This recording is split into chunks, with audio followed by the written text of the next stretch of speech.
Salut Daniel, je reviens Salut. vers toi aujourd'hui pour une petite question parce que tu nous as parlé, enfin Chloé nous a parlé d'un appartement incroyable à La Ciotat pour 189 000 euros, un 2 pièces de 40 mètres carrés.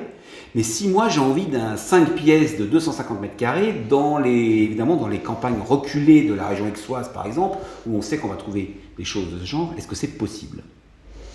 Alors, possible, c'est toujours possible. Mais là, on revient sur l'opération Pinel sur papier. C'est-à-dire qu'on va trouver effectivement un appartement plus grand, sur lequel on va avoir une réduction fiscale à peu près équivalente, parce qu'en termes de prix, on sera sur les mêmes niveaux, mais on va avoir des perspectives de loyer beaucoup plus importantes.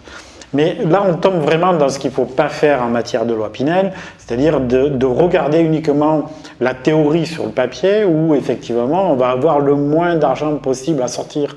Mais parce qu'on ne se confronte pas à la réalité. Et la réalité, c'est qu'il faut être sur un secteur où il y a une forte demande locative. Alors, c'est vrai que ça engendre des prix au mètre carré qui sont bien plus importants, mais on a une garantie d'avoir une opération réussie parce qu'on aura des loyers qui seront à la hauteur de l'investissement. Et surtout, on sera sûr d'avoir du locataire et d'avoir de la demande.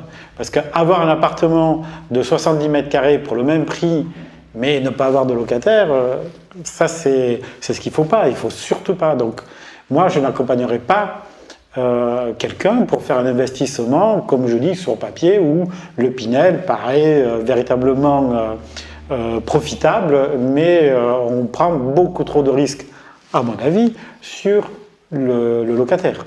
D'accord, tout compris. Donc si on veut être bien conseillé, une seule adresse. Maille des Fisquimaux à Marseille. Juste pour conclure, on parle d'appartement, mais pour autant, on peut quand même imaginer avoir de l'éligibilité à la loi Pinel pour des petites maisons, dans des lotissements, des choses comme ça, dès lors que c'est neuf. Théoriquement oui, mais comme on le sait, on a un montant à ne pas dépasser qui est de l'ordre de 300 000 euros, donc une petite maison, on dépasse assez facilement les 300 000 euros et donc quelquefois ça ne s'y prête pas. D'accord. Merci beaucoup Daniel. À bientôt.